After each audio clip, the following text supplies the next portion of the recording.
Welcome to Beneath Crick. Pre-match analysis Hong Kong China versus Nepal. हिजो कुशल भुटेलले र Asif शेखले opening start एकदमै राम्रो दिएर अनि दिपेन्द्र सिंह ऐरेको क्विक फायर 30 रन हानेर त्यसपछि गुलसन जाको फिनिश रनले हामीले फाइनलमा जग्गा पक्का पार्यौं। फेरि फाइनल पनि कुवेतसँग हुन्छ होला। अब हेरौं भोलि के हुन्छ। कुवेत पनि हुन सक्छ, हङकङ पनि हुन सक्छ। कतारको अलिकति चान्स छ। अब भोलिको म्याचको कुरा गरौं। पिच ब्याटिङको लागि एकदमै सुइटेबल छ। त्यसैकारण रोहित जोतको क्याप्टेनलाई के भन्छु भने टस जितेर ब्याटिङ गरेर 200-300 रन हान्नु भनेर भन्छु। अब भोलिको वेदरको कुरा गरौं। म्याच हुँदाखेरि 50% चान्सेस पानी पर्ने देखिएको छ।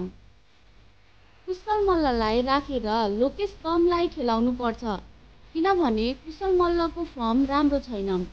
कुशल मल्ल फर्ममा कहिले आउने? भाइ तिम्रो फोकस कहाँ छ? कति म्याच भइसक्यो अझै रन आएको छैन। कति ब्याक गर्नु?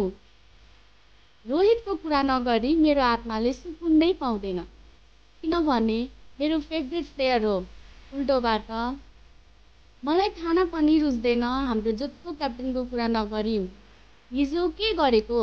दिपेन्द्र सिंह ऐरेले बलिङ राम्रो गरेको थिएन। त्यहाँ दिपेन्द्रलाई रोकेर कुशल मल्ललाई दिनु पर्थ्यो।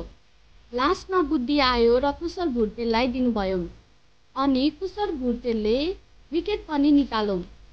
अब कुरा गरौं प्लेइङ 11 को। मेरो प्लेइङ 11 को छ भने कुशल भुटेल, लोकेश कम, आसिफ शेख, रोहित पौडेल, दिपेन्द्र सिंह ऐरे, साब अलाम, सोमपाल कामी, करण केसी, नन्दन यादव, गुलसन जा र ललित राजवंशी। यो हो मेरो प्लेइङ 11। तपाईहरुको प्लेइङ 11 कस्तो छ कमेन्ट बिलो र भिडियो मन परेमा लाइक, शेयर, कमेन्ट र सब्स्क्राइब गरेर माया गरिदिनु होला। धन्यवाद।